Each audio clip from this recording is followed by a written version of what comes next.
এখানে কোনো ধরনের ওই রকম ব্যাপার নেই যে এত থেকে এতর মধ্যেই নাম থাকবে। যতজন অ্যাপ্লাই করেছে প্রত্যেকের নাম এখানে দেওয়া থাকবে। Hello everyone, welcome to study walk. কলকাতার সবথেকে পপুলার কমার্স কলেজ হলো Goenka college of commerce and business administration. আর ক্লাস 12-এ একটা স্টুডেন্ট কমার্স নিয়ে পড়ার পর কারই বা ইচ্ছা থাকে না যে আমি গোয়েঙ্কা কলেজে ভর্তি হব, কিন্তু কলেজে সিট তো লিমিটেড আর কম্পিটিশনও প্রচুর বেশি, তাই সবাই চাইলেও গোয়েঙ্কা কলেজে ভর্তি হতে পারে না। তোমাদের মধ্যে প্রচুর স্টুডেন্ট আমাকে কমেন্ট করে জানিয়েছো যে আমি এত পার্সেন্টেজ নাম্বার পেয়েছি, তাহলে কি আমি চান্স পেয়ে যাব? আমি রিজার্ভ ক্যাটাগরি থেকে বিলং করি, আমি এত পার্সেন্টেজ নাম্বার পেয়েছি, তাহলে কি চান্স পাবো? তো আজকের ভিডিওতে তোমাদের সাথে শেয়ার করব গোয়েঙ্কা কলেজের মেরিট লিস্টে কতর মধ্যে নাম থাকলে তোমাদের সিলেকশন হয়ে যেতে পারে। তো চলো এবার ভিডিও স্টার্ট করি। চলো সবার প্রথমে জেনে নিই এই বছরে গোয়েঙ্কা কলেজের ভর্তির নিয়ম কি রয়েছে। গত বছরগুলোর তুলনায় কিছু কি চেঞ্জ হয়েছে, তোমাদের এলিজিবিলিটি ক্রাইটেরিয়া, সিট ক্যাপাসিটি বা ফি স্ট্রাকচার 2024 সালের জন্য কত রয়েছে সেটা সবার আগে জেনে নিতে হবে।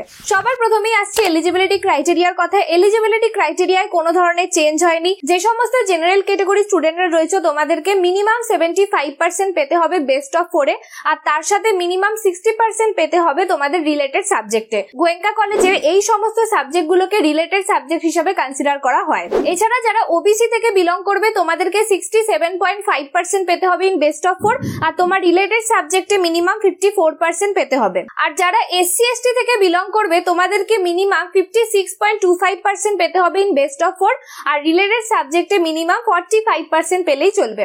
এই যে এলিজিবিলিটি ক্রাইটেরিয়া, এটাই কিন্তু কোনো ধরনের চেঞ্জ আসেনি, তোমাদের গত বছরগুলোর মতোই রয়েছে এলিজিবিলিটি ক্রাইটেরিয়া। এবার তোমাদের বলে দিই কিভাবে মেরিট স্কোর ক্যালকুলেট করা হয় গোয়েঙ্কা কলেজে। তো এখানে সবার প্রথমে তোমার বেস্ট অফ 4 মার্কসটা নেওয়া হবে, সেটা ডিভাইড করা হবে তোমার বেস্ট যে মার্কস রয়েছে, ধরো তুমি অ্যাকাউন্টেন্সিতে সব থেকে বেশি পেয়েছো, সেই মার্কসটা দিয়ে ভাগ করা হবে ইনটু 100 করে তোমার মেরিট স্কোর ক্যালকুলেট করা হবে। এরপরে চলো দেখে নিই গোয়েঙ্কা কলেজের সিট ক্যাপাসিটি কিরকম রয়েছে। সিট ক্যাপাসিটি একটু হলেও তোমাদের বেড়েছে।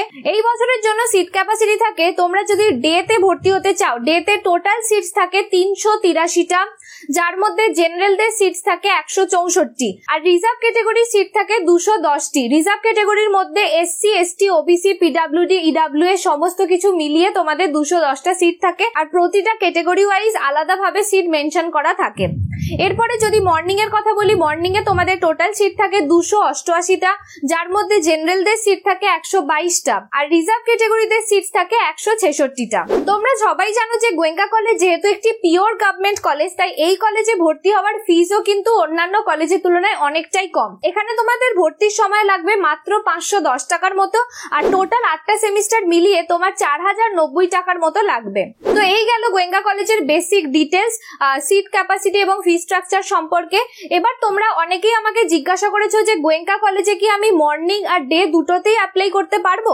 দেখো, দুটোতেই কিন্তু গোয়েঙ্কা কলেজে অ্যাপ্লাই করা যায় না। আগের বছরগুলোতে তো যেতই না, আর এই বছর থেকে যেহেতু তোমাদের পুরো প্রসেসটা চেঞ্জ হচ্ছে, তাই এই বছরও তোমরা দুটোতে অ্যাপ্লাই করতে পারবে না।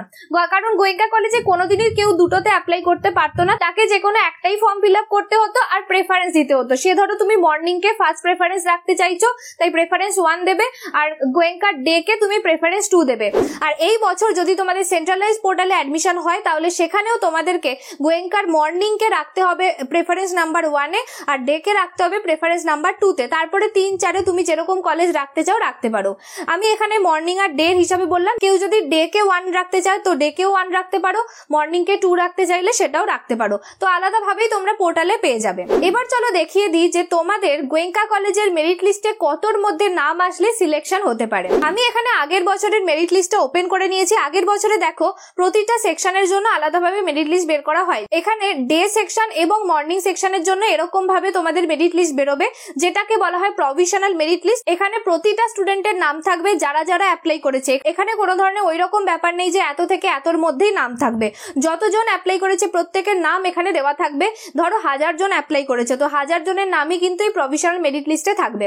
এরপরে আস্তে আস্তে তোমাদের অ্যাডমিশন শিডিউল বের করা হবে, যেখানে ওরা বলে দেবে যে এত নাম্বার থেকে এত নাম্বার পর্যন্ত আজকে ভর্তি হও। তো এরকম ভাবেও কিন্তু এই বছরেই ভর্তি হবে। এবার তোমাদের একটা জিনিস দেখাচ্ছি, দেখো এখানে তোমাদের এটা লাস্ট মেরিট লিস্ট বেরিয়েছে, সেটা হলো 7th admission schedule. 7th admission শিডিউলে লাস্ট ডাকা হয়েছে বিকম মর্নিং এর জন্য 337 থেকে 344 নাম্বার যাদের রয়েছে, আর বিকম ডে এর জন্য 496 থেকে 510 নাম্বার যাদের রয়েছে। এটা হলো মেরিট লিস্টে যে র্যাঙ্কটা বেরিয়েছে সেই র্যাঙ্কের নাম্বারটা দেওয়া রয়েছে। অর্থাৎ তোমরা বুঝতে পারছো জেনারেল ক্যাটাগরিতে যাদের নাম 510 অবধি রয়েছে তারা এই কলেজে গত বছরে চান্স পেয়েছে। তাই এবছরেও এটার উপর বেস করে বলা যেতে পারে যেহেতু একটু কাট অফ বাড়বে, তাই যাদের নাম মোটামুটি 480 থেকে 490 এর মধ্যে থাকবে তাদের গোয়েঙ্কা কলেজে অ্যাডমিশন হয়ে যাওয়ার সুযোগ রয়েছে। এটা গেল শুধুমাত্র মেরিট লিস্ট যেটা বেরোবে তোমাদের প্রভিশনাল লিস্টের উপর বেস করে। এরপরে তোমাদের আরো একটা সুযোগ দেওয়া হয় কলেজে ভর্তি হওয়ার জন্য, যেটাকে আমরা বলে থাকি উইশ লিস্ট। এই উইশ লিস্ট জিনিসটা বের করা হয় যদি কেউ প্রথমবারে অ্যাডমিশন না নিতে পারে তাহলে তারা যদি আরো একবার সুযোগ পায় সেই জন্য উইশ লিস্টটা বের করা হয়। এই যে তোমাদের দেখালাম 7th অ্যাডমিশন শিডিউল, এটা হচ্ছে লাস্ট অ্যাডমিশন শিডিউল যেটা প্রভিশনাল মেরিট লিস্টের উপর বেস করে বেরিয়েছে। এরপরে তোমাদের উইশ লিস্টের উপর বেস করে কতগুলো মেরিট লিস্ট বেরিয়েছে আমি দেখাচ্ছি। এখানে দেখো 20th admission schedule. 20th admission schedule হচ্ছে এটা উইশ লিস্টের উপর বের করে এই অ্যাডমিশন শিডিউলটা দেওয়া হয়েছে।